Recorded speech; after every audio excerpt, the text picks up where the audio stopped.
ایک تو میڈیا پر جو پابندیاں اس وقت پورے پاکستان کے اندر ہم فیس کر رہے ہیں، یہ میڈیا کے حوالے سے، پابندیوں کے حوالے سے ایک بدترین دور ہے۔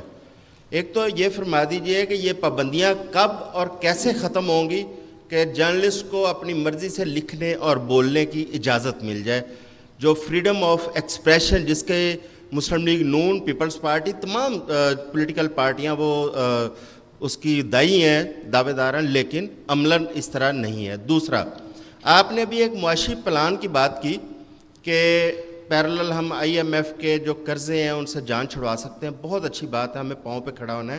لیکن کیونکہ حکومت کا ٹینیور ختم ہونے جا رہا ہے، آگے اگست کے اندر اس کا ٹینیور ختم ہوگا، انٹرم گورنمنٹ آئے گی اور اس کے بعد نئی گورنمنٹ آئے گی، اس پلان کو کیسے آگے لے کے جایا جائے گا؟ کیونکہ اس گورنمنٹ کا جب ٹینیور ختم ہوگا اس کے بعد تو انٹرم اور اگلی گورنمنٹ پہ ہے۔ بہت اچھا یہ آپ کا سوال تھا۔ میں پہلا سوال جو پابندیوں کے بارے میں، میں کسی پابندی کے حق میں نہیں ہوں، اور جو پیمرا کے قوانین ہیں، وزیر اطلاعات موجود ہیں، وہ اس کو ضرور اس کو ڈیل کریں گی۔ آپ کی اگر کوئی جائز بات ہے تو اس کو ہم بالکل سر آنکھوں پر، لیکن پھر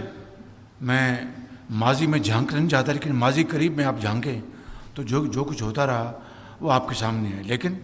یہ کہنے کے باوجود پھر میں کہوں گا کہ میں پابندیوں کے حق میں نہیں ہوں بالکل، اور آپ کی جائز باتوں کو ایڈریس ہونا چاہیے۔ اور جو بات آپ نے کہی کہ یہ جو میں نے اقتصادی جو پلان دیا ہے، تو یہ ہماری تو گورنمنٹ 45 دن میں، بالکل آپ بالکل ٹھیک کہا آپ نے، بڑا صحیح آپ کا سوال ہے۔ دیکھیں کہ ایک ایک دن، ایک ایک لمحہ اس قوم کے لیے میں سمجھتا ہوں کہ لمحہ غنیمت جاننا چاہیے، کہ پوری کوشش کر کے آپ دیکھیں۔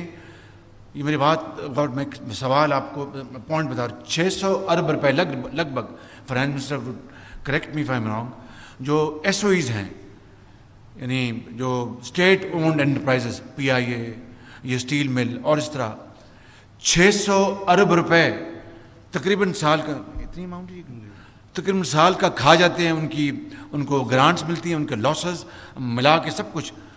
کیا یہ غریب، اب یہ جو آئی ایم ایف کا پروگرام ہے، $3 بلین ملنا ہے، 600 ارب کا مطلب ہے روپوں میں 2 ارب ڈالر بنتے ہیں یہ۔ تو اگر اسی طرح رہا تو آپ پاؤں پر کھڑے ہونے کے لیے آپ لاکھ جتن کر لیں، کامیابی نہیں ہوگی جب تک کہ جس کا کام اس کو ساجے۔ یہ کام پرائیویٹ سیکٹر کا ہے، حکومتیں اپنا جو ایئر کمپنیاں، اسٹیل ملیں، اسٹیمل پلانٹس، اپنا پیٹرولیم انڈسٹریز، ٹیکسٹائل، یہ حکومتوں کا کام نہیں ہے۔ حکومتوں کا کام ہے ان کو پالیسی دینا، فیسیلیٹیٹ کرنا، ان کو ون ونڈو کے ذریعے ان کی مدد کرنا۔ تو میں سمجھتا ہوں کہ ہمیں اب آپ دیکھیں کہ یہ ہم نے ہوٹلز کا، جو ایئرپورٹس کا ہم نے کیا، وہ آپ دیکھیں کہ ہم نے پہلا جو ایئرپورٹ جو ہے اسلام آباد کا، اس کو شفاف طریقے سے پوری قانون کی پیروی کرتے ہوئے انشاءاللہ امید ہے کہ اگست کے شروع میں شاید ہم اس کو شفاف طریقے سے اس کو دے دیں، آؤٹ سورس کر دیں، اور اس کا جو فورن ایکسچینج آئے گا وہ خزانے میں جائے گا۔ اسی طرح پی آئی ہے، لیکن یہ کام اب جو 1 سال فتنہ جو ہے اس نے اپنا وہ باز نہ آیا اس ملک میں، اور سازش اور اپنا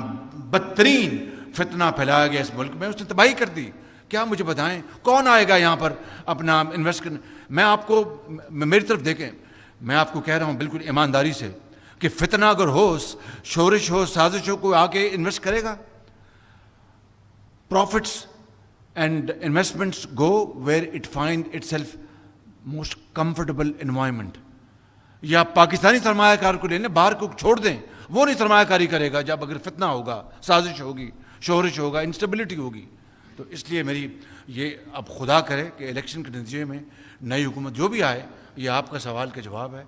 اس کو جس کو مینڈیٹ ملے تو یہی پروگرام ہے، exports, agriculture, mines and minerals اور انفارمیشن ٹیکنالوجی، اس سے پاکستان آگے بڑھے گا۔ جی